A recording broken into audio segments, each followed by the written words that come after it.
Halo, halo pagi Kak Ganes.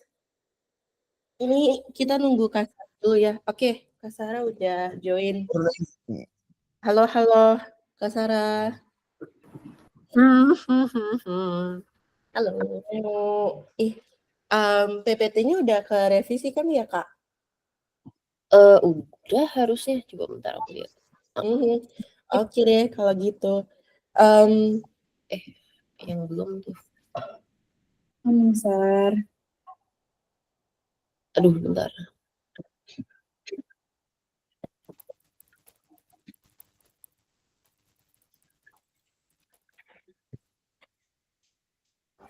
Oke, jadi aku mau confirm ulang kalau Kak Sarah hari ini jadi host, terus Kak Ganes jadi moderator ya. Iya. Oke, Kak Ganes kalau jadi moderator udah tahu kan ya ngapain aja? Iya, nge-present atau apa namanya, nge-call out speaker di tiap segmen gitu. Oke. Jadi untuk speakernya udah tahu kan ya siapa-siapa aja? PIC-nya ya.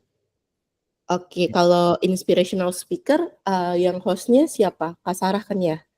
Hmm. Yep, Mm-mm. yep, yep. Terus vision and mission statement siapa Kak? Bentar. Device-ku macet. Oh no. Kalau vision itu Mr. Jing kan biasanya habis inspirational speaker langsung nyambung. Mhm. Mission terus macet. Kalau hospitality and revenue target? Hospitality itu Sarah. Mhm. Di revenue target nanti Kak Bella kan ya jadinya ya hari ini. Karena Kak Furkan nggak ada. Iya ya, betul, Kak Bella. Oke, Kak Bella. Terus company team target and achievement yang Yang March 2025 ini siapa Kak? Nah itu nggak ada Kak Furkan siapa yang gantiin? Biasanya kan Kak Bella juga. Kak Bella sih iya sih TTA. Tadi dikonfirm. Oke, Iya. Kak Bella. Terus sampai bawah itu Kak Bella ya Kak Sarah? Iya, betul. Oke. Sama weekly mission inspiration itu tergantung speakernya kan ya Kak Ganes. Pas ini sih belum ada masuk ya. Terus promotion new employee sama ada, core value recognition juga belum. Oke. Teman-teman. Oke. Ya, aku harus quit and reopen juga bentar ya. Oke, Kak Ganes, so far udah tahu ya take over-nya kapan dari host ke moderator ya, Kak? Aman. Oke. Kak Sarah di mana? Loh, hilang Kak Sarah. Wait. Halo, Kak Sarah. Yep. Tadi harus ada permission itu dulu. Oh, I see. Oke, Kak Sarah jadi host job desk-nya udah tahu kan ya ngapain? Bawa weekly inspirational speaker and apa namanya, share screen sih sampai akhir terus start handover ke moderator. Tapi pas awalnya itu aku hosting dulu, perkenalin diri kan segala macam. Oke, aman ya kalau gitu. Iya. Kak Sarah juga harus ini ya share screen opening all hands. Iya betul. Coba ya aku share di step instead. Yang videonya itu loh, kok hilang ya videonya ya? Videonya belum ada ya? Masih ada ya? Oh, sekarang udah nggak ada ya? Terakhir aku jadi host nggak. Apa ada baru? Enggak sih. Yang biasanya yang opening itu ya aku nggak pay attention lagi di sana, maaf ya. Admin Gitu. magang. Bener sih, sekarang udah nggak ada lagi, langsung ke weekly inspirational speaker kan ya? Oke, kalau gitu. Oke. Oh ya berarti nggak usah cek sound kan? Iya, harusnya enggak sih ya. Alright. Takut. Semangat, bisa ini. Bentar. Bentar lagi aku restart device bentar ya. Oke, aman. Ada 9 menit lagi, Kak. Oke. Aku tuh takutnya waktunya masih ada terus kayak masih iya bener. Kayak waktunya masih ada gitu kan, terus kayak pengen nanya kalau kayak arahin ke audience kan nggak nentu ya. Kemarin pengen planning nitip question ke orang tapi nggak jadi. Nggak apa-apa, nanti kalau nggak ada yang nanya, aku aja deh yang nanya gitu. Nanti aku siapin satu. Kalau masih ada waktu ya, Kak. Iya kalau masih ada waktu aja. Betul. Semoga Stevennya banyak ngomong. Iya, biasanya kan takut ya. Dia tuh kalau di chat nggak banyak ngomong sih, Kak. Siapa? Nggak banyak ngomong? Si Steven. Oh iya. Kayak, masa aku ingetin dia juga bilang thank you gitu dong. Kayak, anjir lah. Oh kayak singkat padat jelas. Kok aku bisa Siapa tahu kayak orangnya coret-coret? ribut di chat, siapa tahu.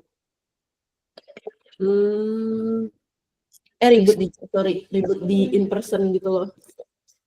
I see. Jadi biar soalnya bau.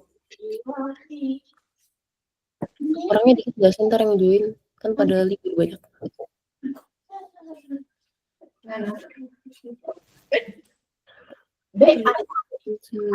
Maintaining a strong.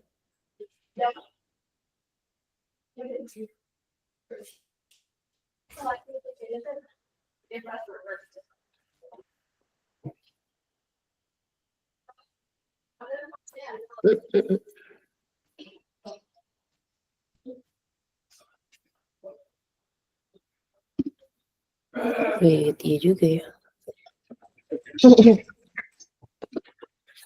Takut technical issue, takut nge-lag, sumpah. Enggak, semoga enggak. Enggak, Kak.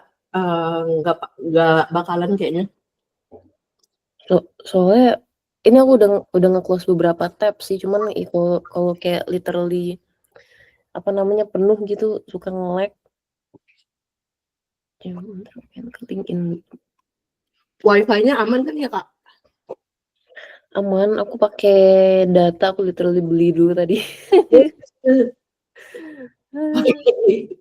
Harusnya sih aman ya. Suara aku cepet banget. Oke. Las Vegas lah ini. Masih North Carolina.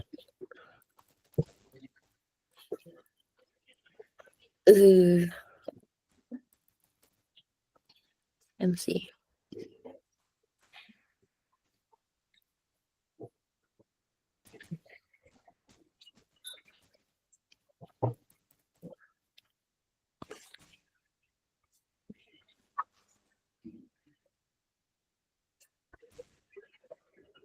Las Vegas.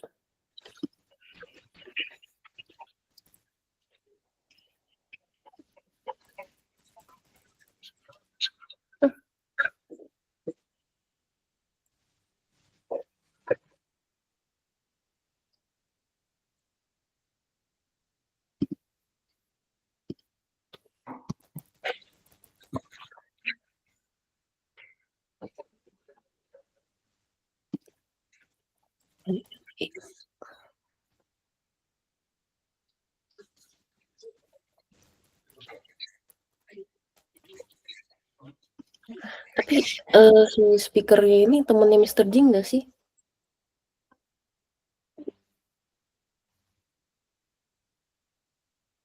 Maybe Itu kurang tahu. Harusnya sih Tuh, iya. suara kamu nggak ada.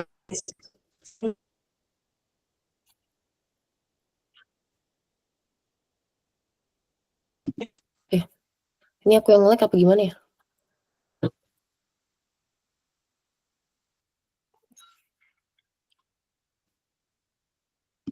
Halo, Dek, suaraku nge-lag nggak?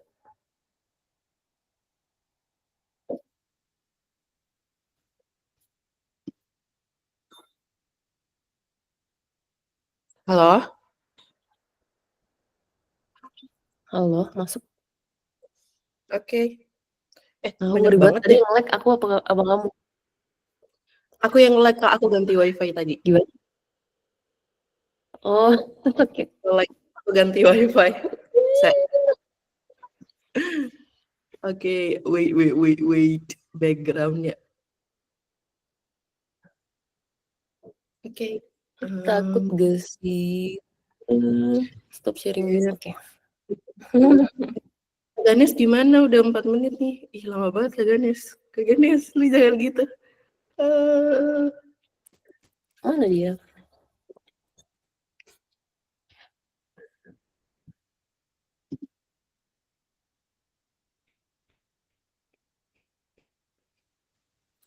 Iya, orangnya dikit deh. Takut.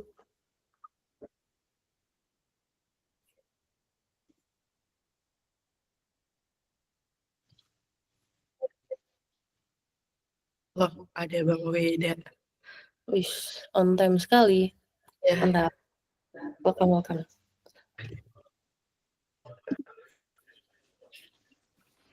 Berbahagia kalian.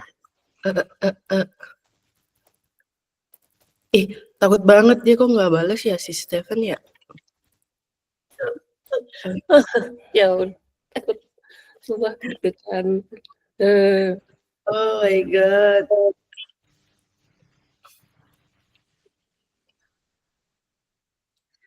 How were your holiday? Ya.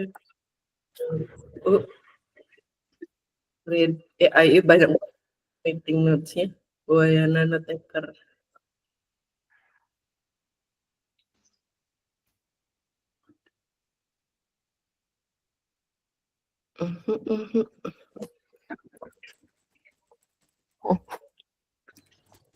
Note taker semua. Welcome note taker. Note taker semua.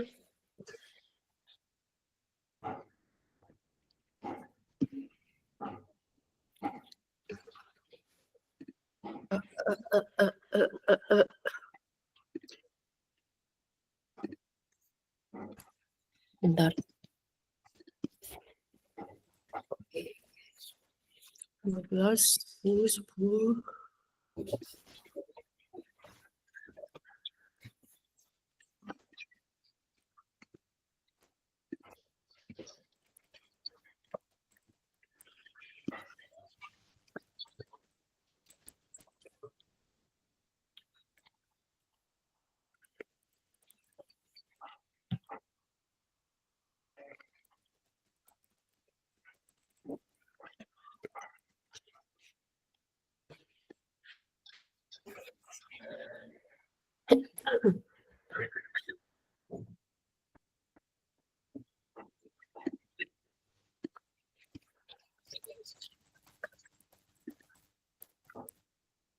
Oh my god, si Stephen udah join tapi tim kita nggak ada yang join.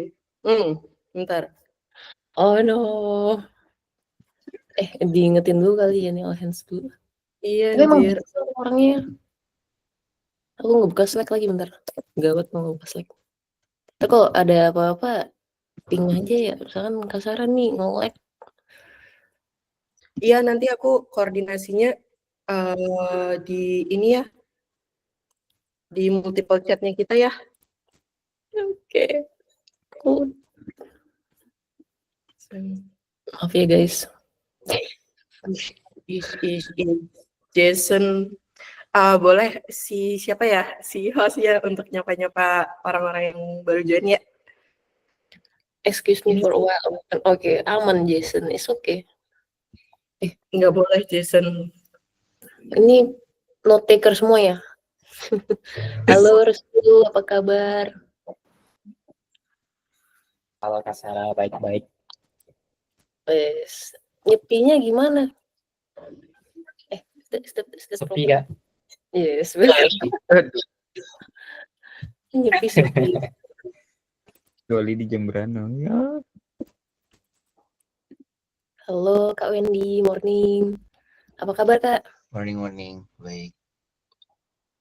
Semoga no pressure after yesterday.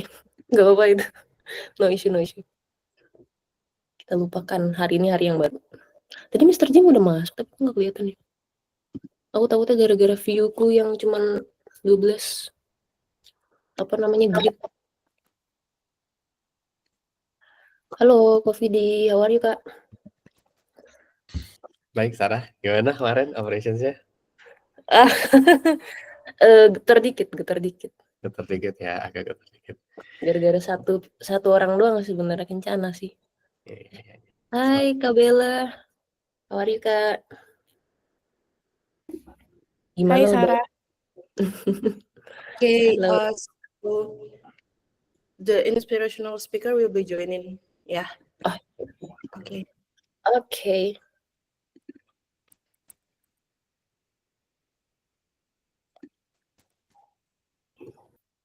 Right. Okay, I see that Steven has joined. Hi, Steven. Can you hear my voice? Hi. Okay, I think you're still muted. Sorry, sir. Yeah, I can hear you. There. Okay, excellent. Welcome to our all hands meeting, basically. First of all, thank you for being our inspirational speaker for today. I know you're probably busy, but I think currently it's like holiday season. So what have you been up to, sir? First of all, maybe. Yeah, I mean, living in Bali, as you guys are familiar with, getting some time for Nyepi. And then, really the week before we had a big anniversary party at Sabaya. Ooh. So we had two big events that went from sunset to sunrise, and then the next day to sunrise. So it was, a lot going on. And then we have some venues in Jakarta. So, Ramadan, Lebaran, preparing for some busy traffic and tourism to Bali, so that we can make sure that our properties are filling up with people and taking care of them, involved with our Canggu properties as well as Sabaya down in Uluwatu. And then we're working on expanding the business. Excellent. Seems like a very busy week, sir. I mean, it's expected out of hospitality industry, but hopefully for this occasion we can just share. So I hope it will be relaxing. It will not be add up to your. I mean, it is adding up to your agenda, but yeah, we're hoping to learn a lot of insights from you today. Okay, so I think since everyone's here, I would like to start. Welcome everyone. Welcome also Mr. Steven Traversy here. We have him as our inspirational speaker today. I forgot to introduce myself. My name is Sarah. I'm the guest experience manager in Bukit Vista. And I'm also during this event, I will be accompanied by my moderator, Ganesh here. But yeah, since the first agenda of the meeting will be inspirational speaker, let's get on to know more about Mr. Steven Traversy here. Okay, I'll go ahead and share my screen.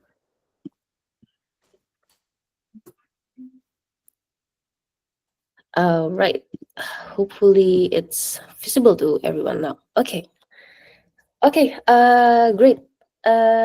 Right, and yeah, once again, welcome, sir. Thanks for having me. Thank you also for accepting invitation and attending our meeting here. So yeah, everyone, we have Mr. Steven Traversy. He is the Vice President of vice president of marketing in Sapphire Group. As we all know, Sapphire is very famous in Bali, and actually, it's for me, it's quite it's quite, I don't know. I would like to say like a pity, I guess, because we also have our vice president of marketing in Bukit Vista, but since it's Eid al-Fitri, so he's taking holiday. But hopefully, nonetheless, we can still share no more insights from Mr. Steven. Okay, sir. I have compiled here a little bit about your journey, especially from your LinkedIn. Maybe you can give us a brief journey on how your career has been. Sure. Yeah. From, the United States, from North Carolina. I have been in the hospitality business since I was 16, providing and supporting myself through, working as a busboy, a bar back, a server, and while maintaining going to school when I went to college. And then what you have here is Full House Productions is a company that owns bars, restaurants, nightclubs back in America, and they had 15 bars and restaurants across various cities around America. And I came in as an intern, started for a free internship for 3 months, ended up getting hired. This was right when social media was becoming a thing. So I saw that was a potential to grab a hold of and get exposure to, because it was changing just as today. It's changing very, very fast every single day, especially with AI and everything that's going on. So I saw that as an opportunity to make a name for myself in the hospitality space on the corporate side, and really gravitated towards that, doing every aspect of social media. This was before you could do paid advertising on Facebook. So I was doing influencer marketing on Twitter, and Twitter was the most popular social media network back in the day. So I was doing meetups, tweet ups, all of these things for our company, researching various locations and finding influencers to come to our openings. And then it kind of expanded, doing websites, loyalty programs, CRM, email marketing, et cetera. And then I outgrew North Carolina. I wanted something bigger. And if I wanted to stay in the hospitality space, you had to go to bigger cities.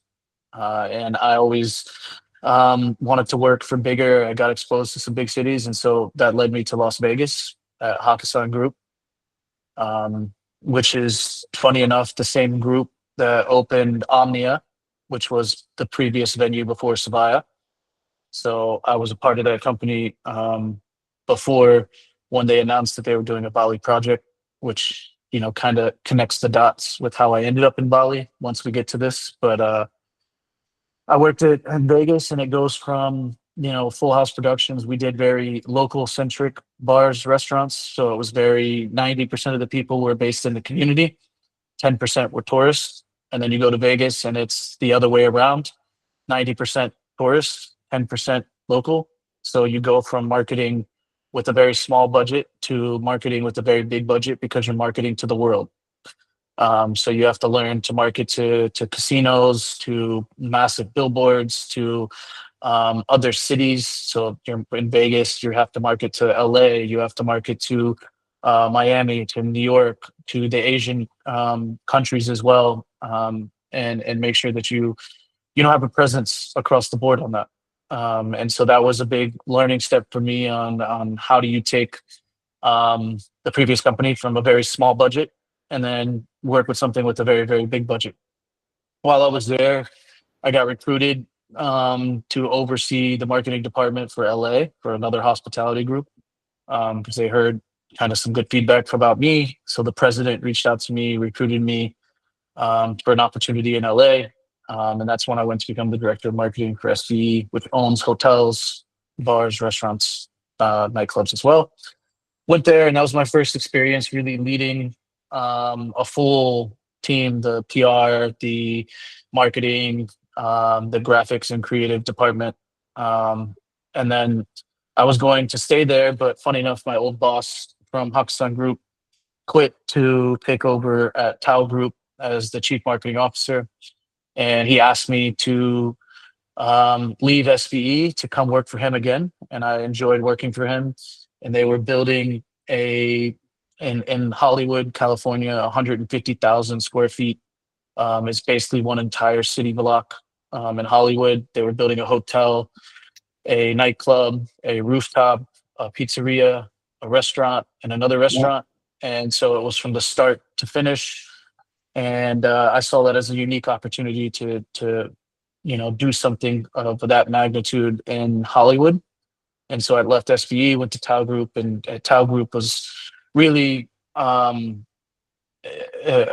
pivotal moment for me, because the company was something that I looked at inspirationally, coming from the East Coast of North America, because they were headquartered in New York and Vegas. And New York to me was that magic city that you always wanted to go to and wanted to work at.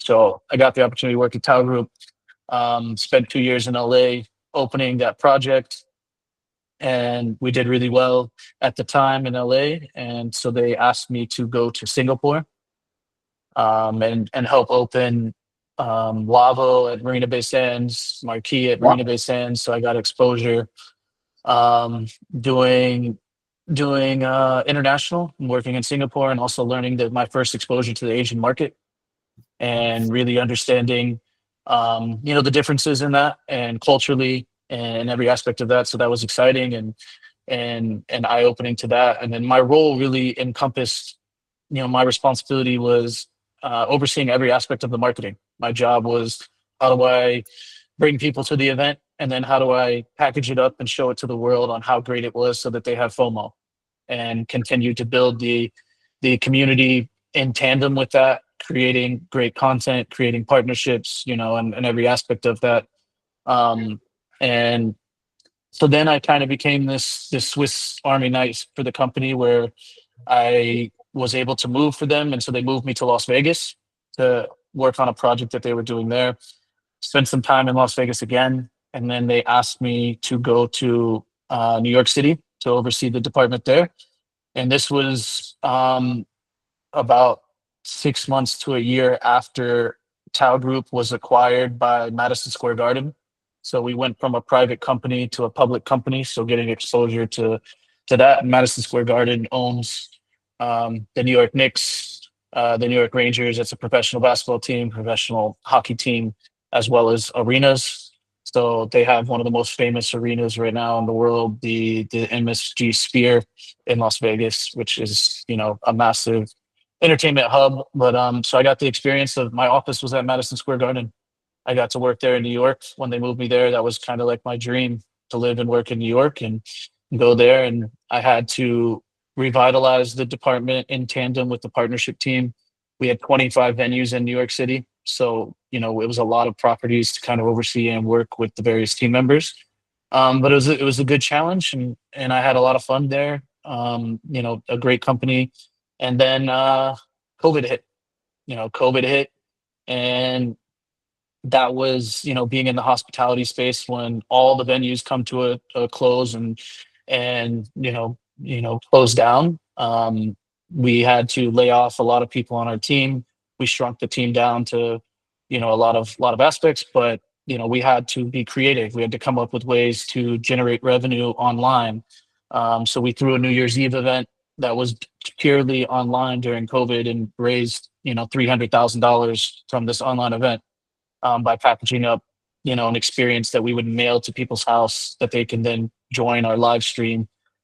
So you had to be creative. And then we did, in New York City, there was a lot of ghost kitchens, where we were able to work in the kitchen and deliver food, but people couldn't come into the restaurant. So we had to pivot for that. And there was a lot of pivoting during that time. And I looked around and was like, why am I spending all of this money in New York City on rent, on all of this aspect, when I can't do anything, when the city shut down?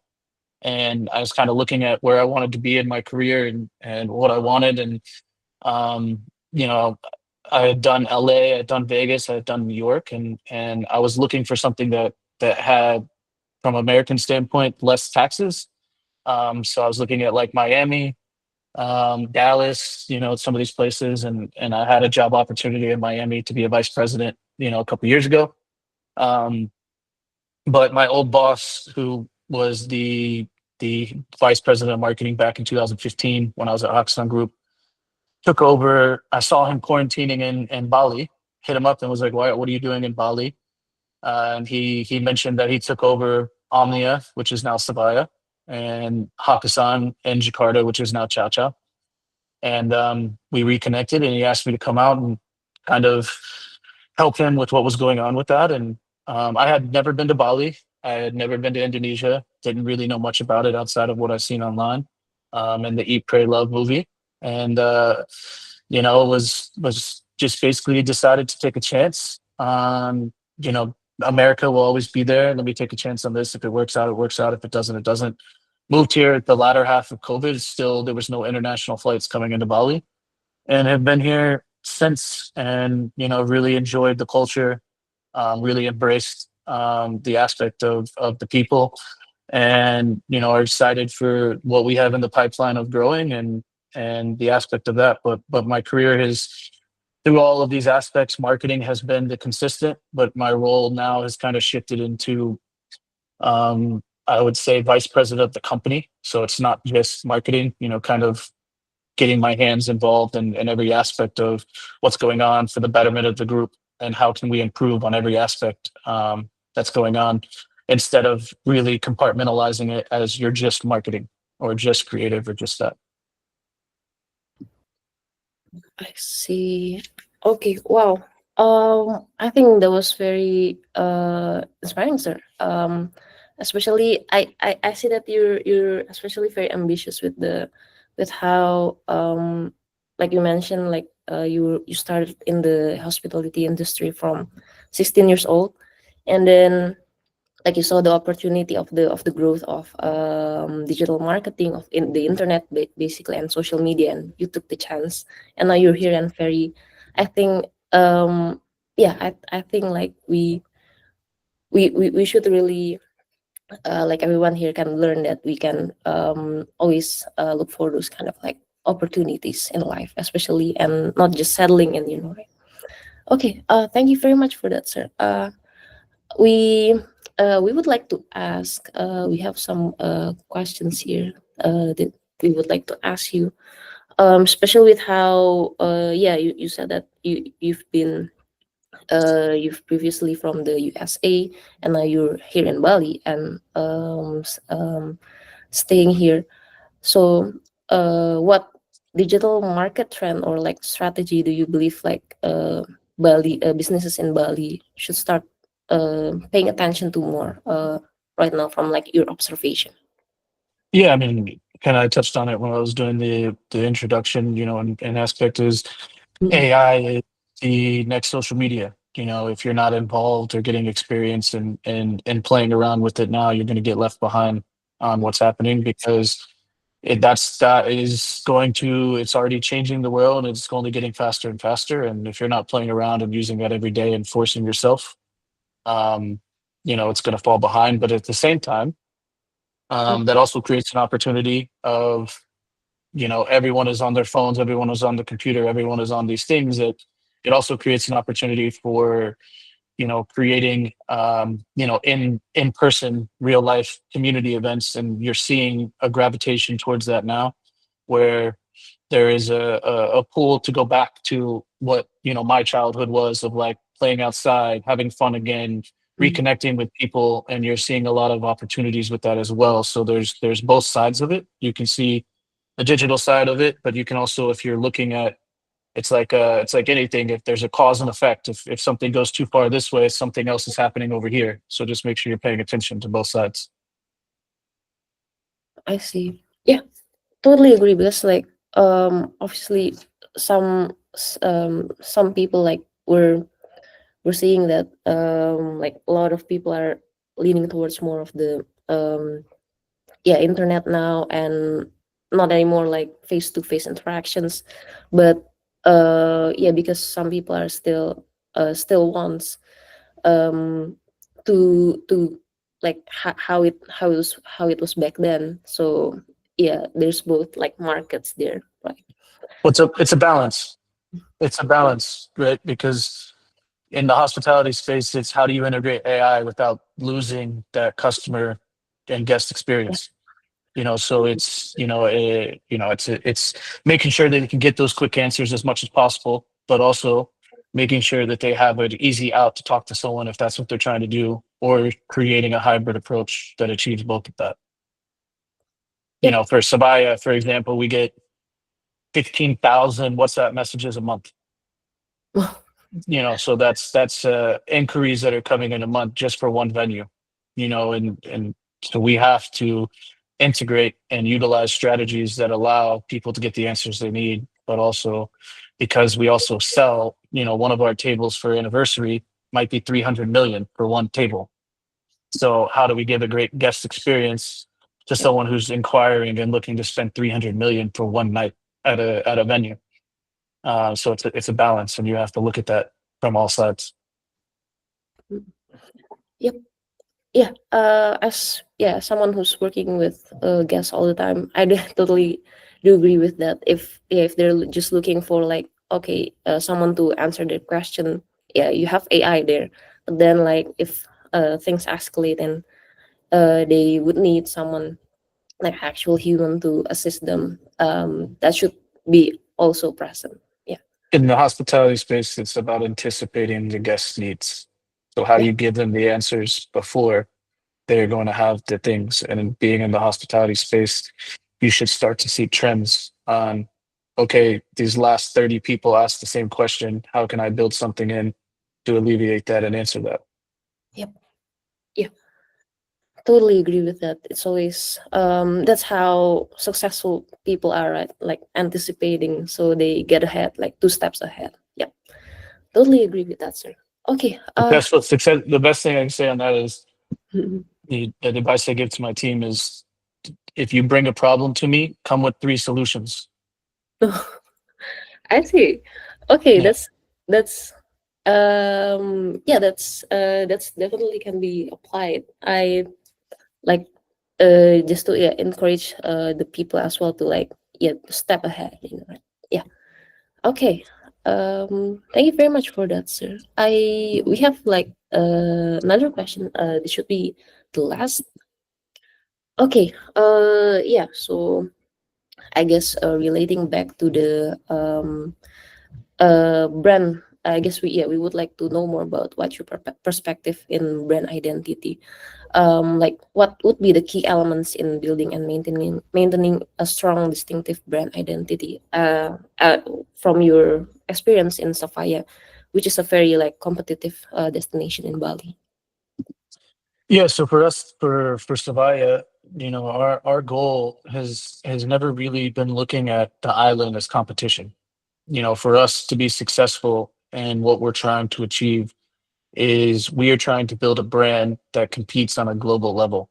So we are competing with Ibiza, with Tulum, with Mykonos, with where these people are going who have disposable income. And we also, as a byproduct of this, with Savaya, is we're in the long game with Savaya because we have more venues that are coming here. So the aspect of it is, if you're seeing what's happening in the world right now, I'm not sure if you're paying attention, but the economy is and the political landscape, the aspects that's happening there right now, it's affecting tourism. It's affecting tourism. You're seeing the IDR exchange rate is different. So it could help us from an Australian tourist perspective, but hurt us from a different perspective on some Western countries. And so for us, we are trying to position Sabaya into this global brand because we have to pull people to Bali for us to be successful. Because there's not enough people on the island to come to Sabaya every weekend to spend what we're trying to do and justify us spending the type of money we do on these caliber of DJs, because it costs a lot of money for us to bring these DJs here. So we have to make back that money. And the only way to make back that money is to have people spending the money. So for us, we're trying to build Savaya into this premium luxury, inspirational aspect. And the venue is beautiful itself. Sit in Uluwatu on the cliff, 100 meters up from endless views of the Indian Ocean. And then you combine that with, we feel like our service from the Indonesian staff is at the very top notch. From the time you book, from the time you enter, to every aspect, if you're spending money and you're getting that, we feel like we've really spent a lot of time and effort onto that aspect, so that when you're coming, you have a great experience. But our job doesn't stop at just Savaya, because if someone comes and they have an amazing experience at Savaya and they get Bali belly, it rains for a week, they have a horrible experience in Bali, Savaya could be great, but they go back home, Bali was horrible. So how many other people are going to want to come that they tell of that, like to come and experience Bali? So we are in this unique situation where we are trying to build up Savaya. We are trying to attract people to come visit Bali, which is ultimately going to help everyone, including you guys yourself who manage villas, hotels, food and beverage establishments, because they're not going to go to Savaya every single day. They're going to go around and experience everything that's going on. And so for us, it's really, how do we get Savaya positioned in this place, but also simultaneously, how do we make sure Bali is in a great place as well, because they go hand in hand. We need someone to have a great experience in Savaya, to have a great experience in Bali, so that with all these new projects we're looking to build, it complements each other. And so for us, for Savaya, we've spent a lot of time and energy embracing the community as well. So making sure that the local community can get into Savaya for free, with certain limitations of like getting in before guest list at 6 p.m., making sure that you have certain aspects of that, so that they feel like they can be champions and a part of that experience without, spending the tourist prices. Simultaneous with booking these big caliber DJs to expose the island to the music. And I feel because I've been here almost 4 years, the last couple of years, you're starting to see the demographic of the island change. And so there's people that are coming with more disposable income. There's people that are looking for higher caliber experiences. There's people that are just looking to spend money, which helps everyone to a certain degree. And so how can we, continue to improve upon that, refine that, and offer great guest experiences with them, while in tandem promoting what we all love and reason we chose to live in Bali, for the people and the atmosphere and the culture and everything that's going on, and respect that. So Sabaya, we won #1 club in Asia last year, #9 club in the world. So we anticipate that increasing this year, because voting comes out in 8 days. The results come out in 8 days. So we anticipate maintaining the #1 club in Asia, and most likely increasing from #9 in the world, which only helps Bali. And for us, it's staying true to that, not wavering on what we post on social because other brands are posting it, making sure we hold our brand to a higher caliber, making sure that we don't just cave to post something because someone had a success here with 1 or 2 events, and the aspects of that, and staying true to ourselves, and that's ultimately it. Like, what is Savaya, and how do we not only, because it's a balance, right? Because people think of Savaya as music, DJs, but we don't want to become a concert venue, because we're open 7 days a week. We have Monday through Friday, and most times we have a local DJ, but it's not a big party experience. It's a different experience. So if we don't do a good job of a balanced brand promotion, then people will only choose to come on a Saturday and Sunday when we have big DJs, versus coming on a Monday, Tuesday, Wednesday, Thursday, which is what we need to be successful as a business. Yep. Okay, thank you very much for that, sir.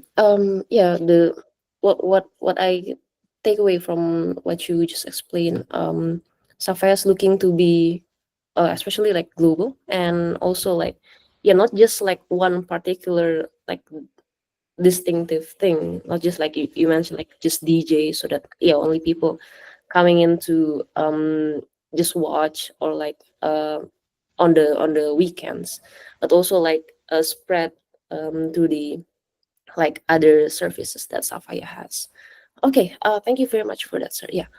And I think that we are kind of out of time, but Oh, sorry. Let me pose a question today. I'm going to yield my time that I normally would actually speak at all hands for a few questions with Stephen. Stephen, my name is Jing, and Nice to meet you. Nice to meet you as well. Nice to meet you as well. I took a look at your background while you were speaking, and you probably worked at some of the coolest places I've ever seen. Hakkasan, Omnia, Marquee. These are all really, really, like you said, they're aspirational, inspirational destinations for anybody, I think, in the sort of the teen up to the 20 segment and even beyond. So you also have a solid background. You didn't helicopter in, you worked your way up from the foundation all the way to where you are now. I have two questions, okay? One is this. Since you're on the bleeding front of what is going to be cool, how do you decide when to stick to tradition and when to pivot into something new? I mean, right now you're talking about AI as, you know, also the trends are getting faster and faster. But I'm sure in your careers, you've had to make numerous decision points where you decide, okay, we're going to invest in this new DJ because he's up and coming. We're going to move out into this market because we're going to be pioneers there. But then there's also this balance point of we're going to keep doing what we're always good at. And that's a hard decision. Okay. I'll give you a shot on that first question and really listen to what you have to say there, because that's one that's puzzled me always.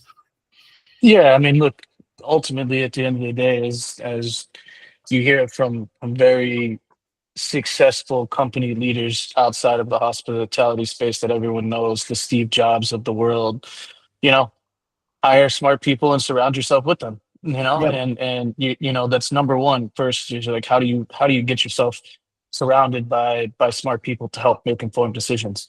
You know, really looking at the data, you know, looking at the formulas that are working and understanding it, and also testing it, right? Like, just because you change something doesn't mean you have to change it fully and commit 110% to it. You know, it's testing stuff and being strategic on that. You know, we have made mistakes, you know, like no one is perfect in that aspect, and you make mistakes, but what do you learn from them and how do you apply them to the future? You know, and things are changing at an alarming rate, especially in the hospitality space, because of that. You know, back in the day when I was starting in America, there was expense accounts. A lot of companies did away with expense accounts. So, you know, that affected business, and seeing everything that's going on with that, you know, and the aspect of that. So you those are things that you don't plan for, that you then have to pivot and change for. And okay, like, how are we going to get those people here? Okay, that now changes the amount of money we can charge. So what is an experience that we can offer that, you know, is an amenity now to that they feel like they're getting more value to spend the same amount of money. And then you also integrate, you know, like loyalty. You know, the perfect example is, I believe the airlines loyalty program is more valuable than the airlines themselves. Yeah. You know, if that doesn't tell you what the power of data is as well, and leveraging that for your company. You know, with you guys, with hospitality, you know, there's an opportunity in Bali, right? In America, I can go to one or two apps and see every rental that's there. Right now, everyone has to go to Facebook Marketplace, Airbnb, those experiences. So you have a lot of data on people who are coming in and around the areas that can be packaged up and creating experiences, partnerships, you know, et cetera, at that. But how do you not cheapen that brand and that experience, or you offer different tiers for different people so that it's integrated in that? But I would say just ultimately it's surrounding yourself with smart people, looking at the data and the metrics, you know, making sure you're A/B testing as much as possible within reason without slowing down the operation. You know, because it's a balance of sometimes you got to move fast, sometimes you got to take an important decision. And then historically looking at what's worked, what hasn't worked, and leveraging that, and basically combining all that together to make informed decisions on what you want to achieve and what you want to do. But also, you got to have some visionary people, in the sense of like some of the stuff that we're doing with that. You know, we're taking a chance, right? You know, and so there is a fine line of if you are trying to do what we're trying to do with being, something different for Bali that hasn't been done, we are taking a chance into the unknown, but it's less unknown to us because I've experienced these brands in New York, Vegas, and LA. So I'm comfortable with it versus someone else who would be here.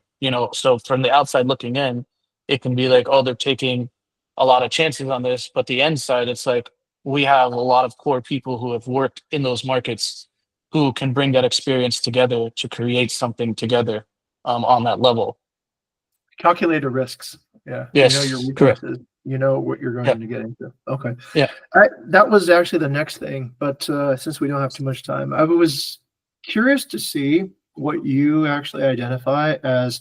So many people across, let's say, Bali want to be cool. They want to do something cool, but ultimately they don't quite get there. They don't get they might buy the venue, they might put in like beautiful people, they might actually do the checklist, but they never attain that panache. What in your experience has been sort of the differences between people who actually understand cool and people who don't understand cool? What's the secret sauce in your opinion? You mean the differences, right? It's there are these people who are just cool and know they were at the intersection of trends before we even know it, Right.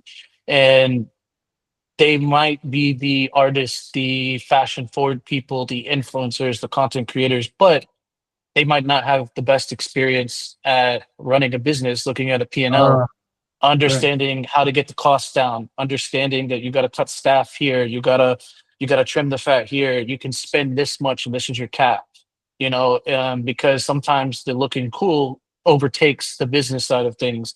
So I want to comp my friends drinks and want to do this, but you don't understand how much you can comp up to. You don't understand how that affects business and the balance of it. And the challenge I think here in Bali is I have an office job. I work Monday through Friday, in an office here. And my office is actually in Kuta because we are building a beach club in Kuta and a bunch of other stuff. So I live in Uluwatu. Smart.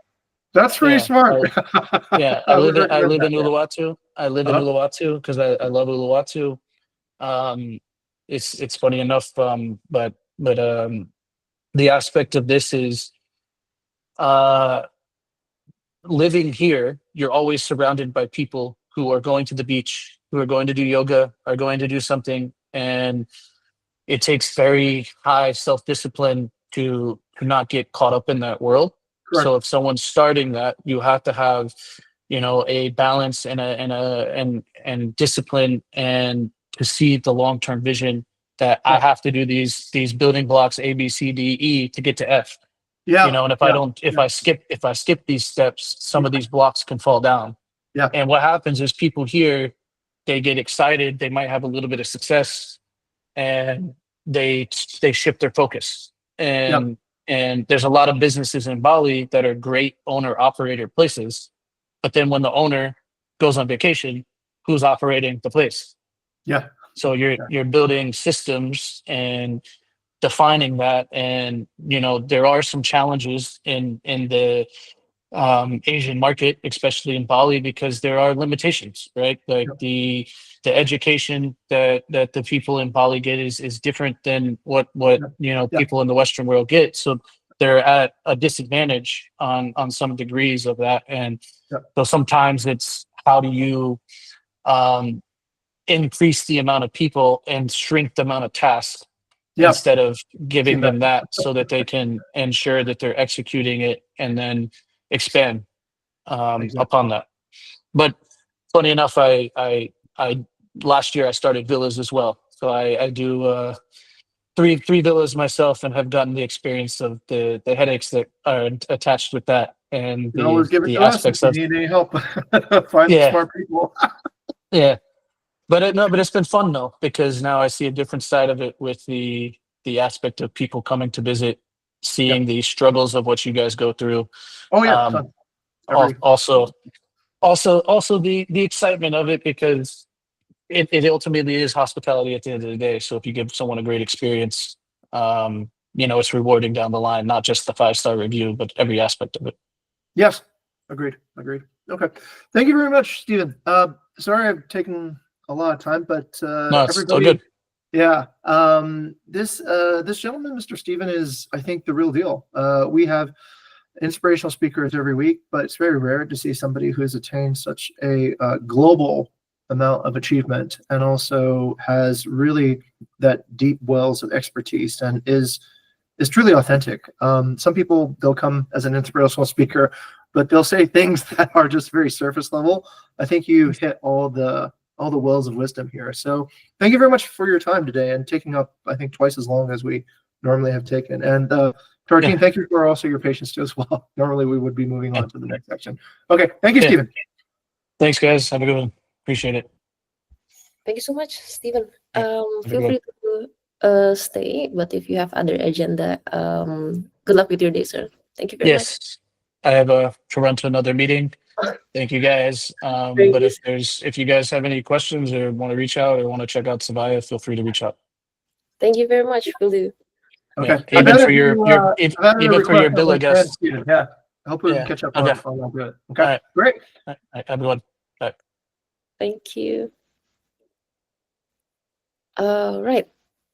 Okay. That was for the weekly inspirational speaker talk. We can move on to the next agenda by Mr. Jing. Yes. Okay. Professional Like I said speaking. before, I yielded my time, so I'd like to just give it back to the rest of the company. Just a moment there. Who brought in Stephen? Who did the outreach to get Stephen? Anybody here? It's Rama, sir. Okay, excellent. All right. I know a lot of you don't like to do outreach. I know a lot of people don't like to talk to strangers, but that's how you actually meet really, really key people. This myth of really important people will just find you and invite themselves to your home it's just like that. It's a myth. If you really want to connect with people who are in the next level and next level your own careers, you gotta be willing to accept the shame or whatever that it takes to push past and actually get that. Stephen is I've never met a person like that. He's a tastemaker. If you're lucky, you might be able to find and create a single venue that goes really, really well. But if you look at his record, almost everything he's participated in has done extremely well. It's at the leading edge of what cool is. So, yeah, very rare, very rare. It's quite a privilege to have him in our neighborhood, in fact. So, anyway, I recorded that actually, and I put it on a loom. So hopefully, if anybody you guys want to revisit and kind of learn some aspects of that, that can be done. But also, I want to encourage everybody here to reach out to people who are intimidating or far ahead of them. That's the only way you'll learn. You're only going to be able to learn from people who are several steps ahead in terms of their experience, in terms of their knowledge, and it's a powerful acceleration to your career. All right, one of the benefits of working at Bukit Vista. Okay, all right. Let me yield my time back to Sarah, and you can continue with the rest of the all hands. Yeah, I think hopefully fulfilled inspired delight by giving everyone more exposure to Stephen. Okay, thank you very much. Yeah, and I hope that the inspirational speaker session was beneficial to everyone. Yeah, next up to Ganes as our moderator. Okay, thank you, Sarah. Good morning, everyone. I hope you're doing well and ready to dive into the updates. Let's go to the hospitality and revenue target. And I'll give the floor back to Sarah to read it. Okay, yeah, I would just go over this quickly. Especially with the new property, we haven't launched a new property after Villa Pratama, so it's still the same template. Okay, for the target, I believe we have ended the semester, but yeah, the targets stay the same. I would just like to go over the hospitality metrics. All right. So for accuracy, closing the semester, we actually see a decrease in the accuracy by 0.1%. I hope this this metric decrease, like we can cooperate more with especially with the marketing team to discover any accuracy issues. Okay, next up for check-in. Thankfully, we see an increase in this department. There's an increase of 0.2% compared to the last week and closing the semester. Obviously, this is a good sign that especially like Gaia and check-in informations are going on. Right. Next up for cleanliness, we see a decrease actually in this department. 0.2% decrease compared to the last week and closing the semester. This would be contributed by various properties, especially from our branding or inspired investment properties. But this is especially a homework for ops team to do more enforcements and investigation, especially for inspired investment properties. Okay. Next up for communication, actually quite sad to see this. We see a decrease of 0.3% compared to the last week and closing the semester. Hopefully this will be further investigated and improved, especially from Gaia team and as well as exception handler or case manager team. Okay, next up to location. This is I think this is quite exciting and also surprising. But congrats, especially to the marketing team. Yeah, we see an increase in the location, closing the semester, increase in 0.7%, which is which means that any strategic practices in enhancing the location would be Okay. lead us to the right. Yes, sorry, sir. No. Oh, okay. Sorry. Okay. Yeah. So yeah, this is good news for marketing team especially. And for the last metric, value, we see a decrease in 0.3% compared to the last week and closing the semester. I would say that this is mostly attributed to decreasing qualities of various properties, especially the spin down properties. Despite compliance, we still see some issues, which lead to guests feeling that the value and the quality that they experience is not the same. Okay. To sum it all up, I would like to announce that we do not achieve the semester target of 85% five-star ratings. We are still 2.6% off. Hopefully, this will be a wake-up call, especially for all the departments involved, to increase more in quality, and especially for ops team to do further enforcement to partners. Okay, I feel that would be okay. Yeah, there are some sample reviews. We have gotten some bad reviews, especially from properties that was enforced in the past, but seems to have a recurring issue, especially from Pondok Nini Harmony and Madeira Invilla, located in Nusa Penida. So the ops team commitment would be to increase more in the enforcements to partners and yeah, and let this also be their wake-up call to make major improvements. Okay, I feel like that would be all from the hospitality metric side. Next up to Kak Bella, I believe.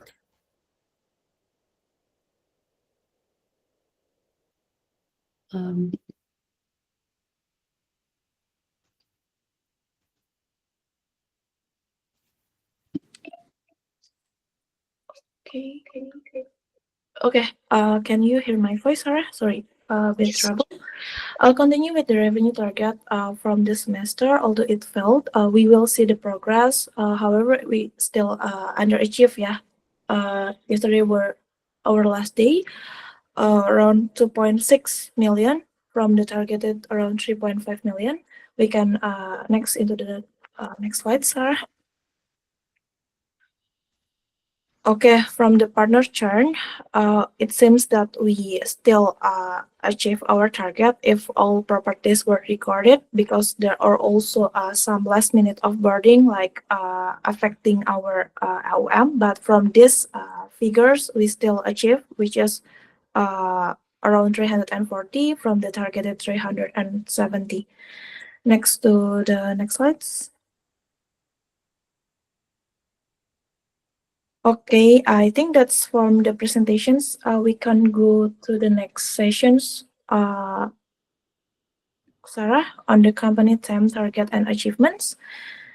Okay, as the half of work on, I will read it for the recap on the last month, on March. From the revenue target side, we actually achieved the target with additional award from the investment strategy. There were 2 projects, and also the project management. So everyone involved on the revenue target, congratulations, and thank you for your contributions.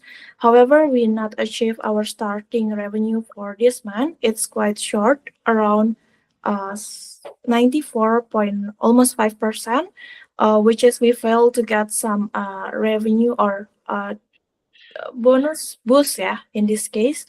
And also for the hospitality, for the 5-star, this month we actually failed to achieve our target. It's also actually short from the target. But if we take a look from our progress from January, February into this month, into last month for March, it's actually showing some increase. So we see that our lowest point was because on the last month there were also some unexpected storms and also heavy rains that affecting our performance in hospitality. And the last one on the brand target, we failed this month because it exceed the monthly budget for the partner churn. So that's the recap. You also can read it further, whether some facts from the revenue management and also our figures on specific occupancy, daily sales, and others. So for April, the revenue target remains to be discussed and will be announced on the Slack announcement. I'll over back to Sarah for the all hands. Thank you, everyone.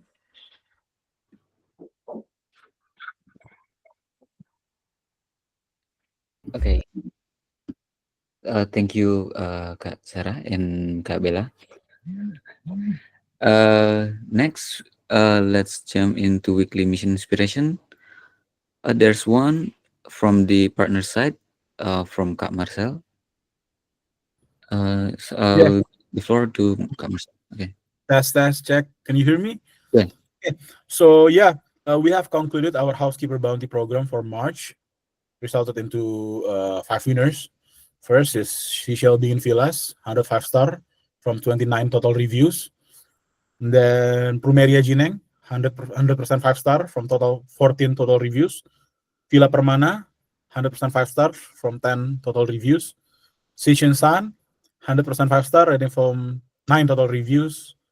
And Sunset Ashram, 100% 5-star rating from 6 total reviews. So yeah, congratulations to all the winners, but I believe they're not here.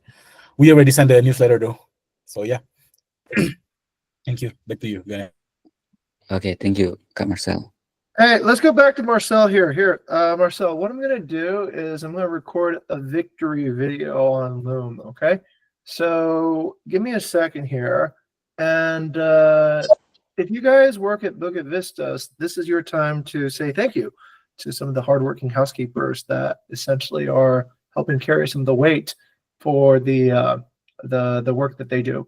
Don't forget, like what we just talked about and what Stephen just showed us, oftentimes being able to do great work involves somebody who is going step by step through the basics, and there is no more foundational step than making sure that housekeeping is done correctly, okay? Show some enthusiasm. Marcel, now please announce this in a more celebratory way, and we'll send this over to the housekeepers so that they feel excited, yeah, about this. Go ahead. Yeah, sure. So once again, congratulations for all the winners on our housekeeper bounty program.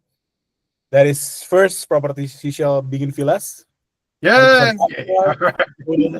29 reviews. Plumeria Jineng with 14 total reviews, 100%. Villa Amazing. Permana, 10 total reviews, 100% 5-star. Station Sun, 9 total reviews, 100%. And Sunset Ashram, 6 total reviews, 100% 5-star. Actually, we're going to do some interview. I already coordinate with Wayana. Okay. So this one is to ensure the motivation is there for the housekeeper. But now we are in the empowering phase. So we would like to empower another housekeeper, more housekeeper to reach this kind of achievement. So yeah, so stay tuned for everyone, for a housekeeper out there. Look forward. Keep inspired delight to the guests. Yeah, thank you. That's from me. Have a good day. Okay, thank you, Bang Marcel. Congratulations to all the winner, and we hope we can keep the good work. Okay, let's move on to the next session. There is no promotion. Then we can go to the core value recognition. There's one from there. Okay, there, please. You can read the core value. Okay, so thank you for the time. I want to recognize Kak David for be transparent and help others to help themselves. A lot of our partner is still clueless about the Bivigo features on the payment system and hello. Good. Okay, so I will continue about the payment system and about the report. Monthly report of their property. So Kak David, I invited Kak David and Kak David willingness to joining us to help the partner to explain the partner, be transparent with our 5 partner regarding the accounting report. Either of them is inspired investment or inspired branding. Kak David answered them all with a very, very great explanation. All of the partner concern were addressed based on the post interview, and he also assists the partner in locating materials when they need transparency independently. So we already record the session, and we hope marketing team will deliver the newsletter as soon as possible. Thank you, Kak David. Okay, thank you, Kak David, for addressing our partner concern. Next, there's recognition from Mr. Jing. Yeah, actually, there's a few. Sorry I didn't get some time to write them beforehand, so better late than never. First person I'd like to recognize is Reza. Reza should be recognized for details matter, and I'll tell everybody why. I hear this confusion a lot of times with people saying, I work on execution. What can I do that's strategic? And nothing could be further away from the truth, because when you're working on execution, you are on the front line of actually understanding what's actually happening with either code, users, whatever it might be. I think it's a really, really good practice to transmit these details up to your clients and to your team so that they are understanding essentially what are the frictions and what are the progress points that you're making, okay? Reza and I think, have excellent communication because he passes the details over, and as such, there's one very good example here. I'll tell everybody about it. So currently we're doing some 3D spatial map planning. So I told Reza, hey, why don't you go and scrape Thailand, right? Because that way we can do a region-to-region comparison between Thailand and Bali. So he looked at it, and before going ahead and scraping the entire country, he came back and asked, well, you probably just mean this, right? You probably just mean the tourism areas in Thailand, such as this place, this place, this place, this place. I said, that's exactly what I mean. So by doing so, he reduced the total amount of work he had to do. He didn't overwhelm his bandwidth and take up all his time and then come back and say, I don't have any time, I need extra headcount, blah, blah, blah, blah, blah. But by essentially giving this detail back, we're able to correct scope the actual job and get it done without doing needless amounts of labor. This is, I think, a case of really good details matter. Thank you, Reza, for doing that. And I hope everybody will engage in this back and forth communication more often, okay? If somebody is giving you, let's say, a project to do, one of the things I really find weird is if you become intimidated to communicate. That is just so, such a bad habit. And then that results in frustration later because, you know, you run out of time, you run out of bandwidth, and you overscope the job, okay? So correctly scope the job as such. That's good. Okay, the next person I'd like to actually recognize is, where is he? Oh, there he is, Ganesh, right? So Ganesh, I think, is asking to grow. Just the other day, Gani came to me and asked if we could reactivate Masterclass so that Ganesh could learn on how to improve his photography skills. And I told Gani that nobody was using Masterclass, so we decided to cancel the subscription. Dea and Furkan and some other people will understand. But I think this particular call out is important because if you want to grow, ask for the resource, and then we will give it to you. So often, Bukit Vista pre-allocates resources for people, but they're just not used. And we have computers sitting around in the base. We have, let's say, access to inspirational speakers, but I think it requires a proactive mind in order to truly benefit from the resources. So, Ganesh, excellent. I like how you were essentially also very clear and transparent about the particular photography protocols that have really been laid down by Bayou and how they probably are reaching a knowledge frontier, and we need to exceed that, okay? So remember, once again, communication between the policymakers and the policy executors is so important to correctly innovate, all right? So thank you.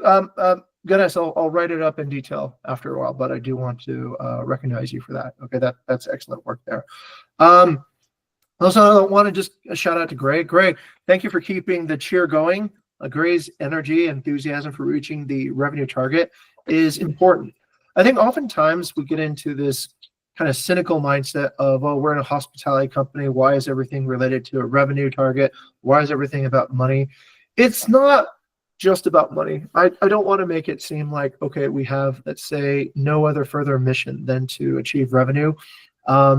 If you see what we do with our actual revenue, we spend lavishly on supplies, on training, on all these other particular things that improves our ability to positively transform. However, I will add this. If we don't have a revenue goal, there is no collective agreement on where we need to go as a company. There's no number, there's nothing that can be measured, and everything gets confusing. If we just say, oh yeah, we should be a more inspirational company, we need to be a more delightful company. By what metric, all right? So revenue means this to us.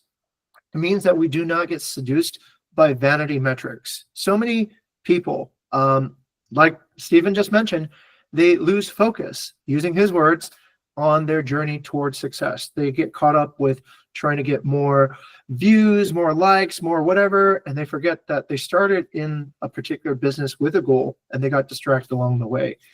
Our particular goal is, as a business, we do need to produce revenue, not just for us, but also for our partners. And also with revenue, that means everyone's career can progress. I can't feed everybody on hopes and dreams, but I can feed you with base bonuses, stock options, and other things that can move your career forward. All right. So Gray's particular focus on remembering that revenue is our core goal and that we have achieved it, and her willingness to announce it at the moment it was achieved, I think is a really good sign to keep the entire company focused on that, despite the lingering, maybe unpopularity of this particular metric. Okay. All right. So I think that requires recognition, and that's to me rising to the challenge. Okay, that's it. Yeah, let me yield my time back to Ganesh. Okay, thank you, sir, for the recognition. Okay, since our time is up, we can do the personal update asynchronously, and there's no announcement too. I think we can wrap up the session. I'll give back the floor to Sarah. Okay, suppose that's all for our all hands meeting today, the first day of the month as well. And thank you everyone for attending. Good luck with the day. Bye. All right. Have a good day, everyone. See ya. Good day. Thank you, everyone.